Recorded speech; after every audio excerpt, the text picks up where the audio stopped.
Bonjour, aujourd'hui je vais vous raconter l'histoire de Réponse. Réponse, c'est le nom d'une jolie fleur, mais aussi le nom d'une jolie petite fille. Voici son histoire. Il y avait une fois un mari et sa femme qui n'avaient pas d'enfant et qui se désolaient. Et puis, un jour, la femme a su qu'elle attendait un bébé.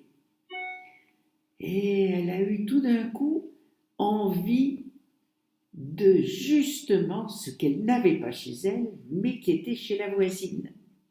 Parce que sur l'arrière de leur maison, il y avait une petite fenêtre qui permettait de voir ce qu'il y avait dans le jardin de la voisine.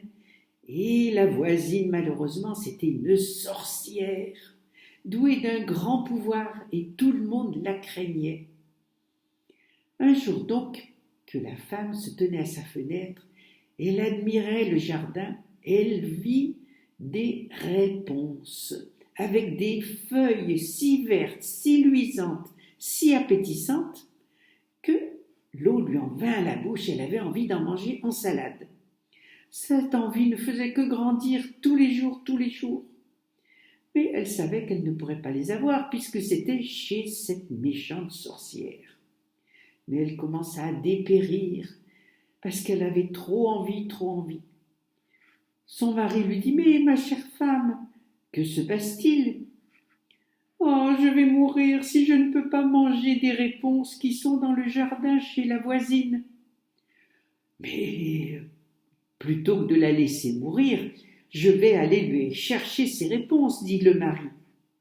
Le jour même, à la nuit tombée, il escalade le mur du jardin de la sorcière. Et hop, il prend une poignée de réponses qu'il rapporte à son épouse. La femme s'en prépare immédiatement une bonne salade qu'elle mange. Que c'était bon. Mais le lendemain, au lieu d'avoir son envie satisfaite, elle en avait encore plus envie. Alors, pour la calmer, le mari a été obligé de retourner dans le jardin. Mais cette fois-ci, quand il sauta du mur, il se figea d'effroi car la sorcière était devant lui. « Quelle audace de t'introduire dans mon jardin comme un voleur, lui dit-elle, et de venir me voler mes réponses. Tu vas voir ce qui t'en coûte. »« Oh, supplia-t-il, ne voulez-vous pas préférer plutôt la miséricorde ?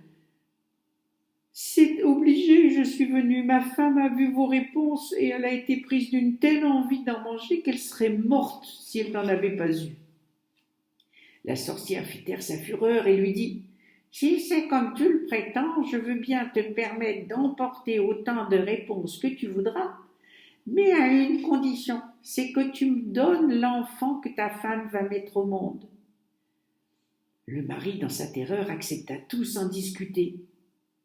Et quelques semaines plus tard, quand la femme accoucha, la sorcière arriva.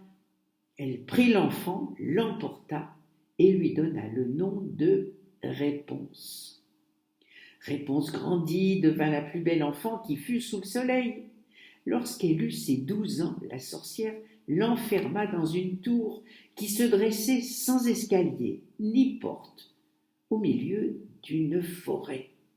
Et comme la tour n'avait d'autre ouverture qu'une minuscule fenêtre tout en haut, quand la sorcière voulait y entrer, elle appelait au pied de la tour « Réponse, Réponse, défais ta chevelure !» Réponse avait de longs et merveilleux cheveux qu'on eût dit de fil d'or.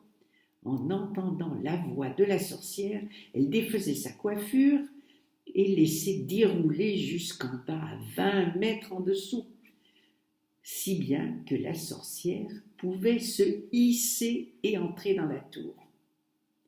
Quelques années plus tard, il advint qu'un fils de roi qui chevauchait dans la forêt passa près de la tour et entendit un chant si beau, si adorable, qu'il s'arrêta pour écouter. C'était Réponse qui se distrayait de sa solitude en laissant filer sa délicieuse voix. Le fils du roi voulut la rejoindre, mais il ne trouva aucune porte à la tour. Il rentra chez lui, mais le chant avait si profondément ému son cœur qu'il ne pouvait plus passer un jour sans chevaucher dans la forêt pour revenir à la tour et l'écouter. Il était là, caché derrière un arbre, quand il vit arriver la sorcière et l'entendit appeler. « Réponse, Réponse, défais ta chevelure !»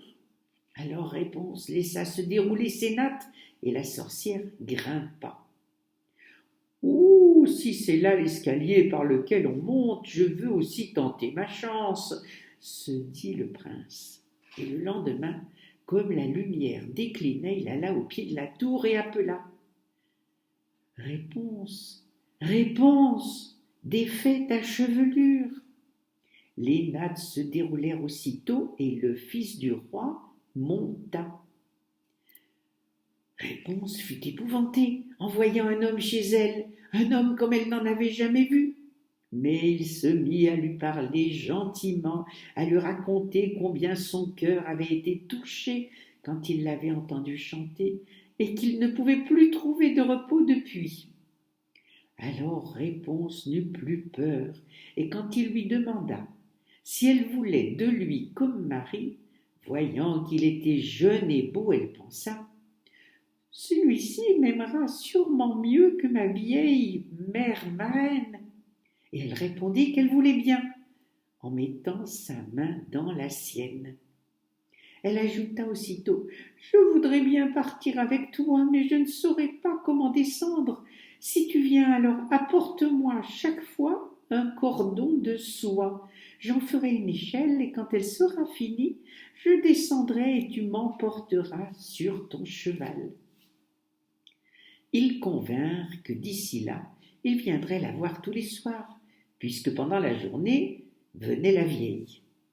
De tout cela, la sorcière n'eut jamais rien deviné, mais malheureusement un jour, Réponse lui dit « Dites-moi, mère marraine, comment se fait-il que vous soyez si lourde à monter, alors que le fils du roi est en un clin d'œil en haut ?»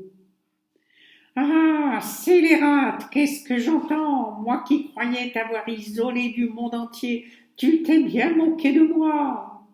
Dans sa fureur, elle empoigna les beaux cheveux de Réponse, les tourna autour de sa main gauche, attrapa des ciseaux de la main droite et cric, crac, les belles nattes tombèrent par terre. Mais si impitoyable était sa cruauté, qu'elle s'en alla déposer Réponse dans une solitude désertique où elle l'abandonna à son chagrin et à une existence misérable.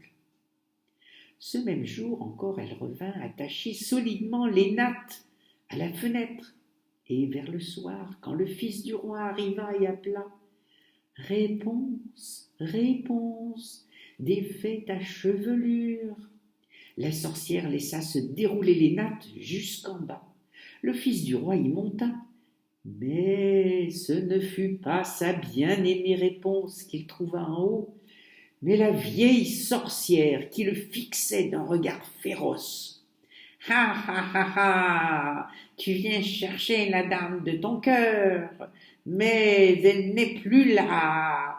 Pour toi, Réponse est perdue, tu ne la verras jamais plus. » Le prince fut submergé de douleur et dans son désespoir, il se jeta par la fenêtre du haut de la tour. Il ne se tua pas, heureusement, mais il perdit la vue en tombant au milieu des épines.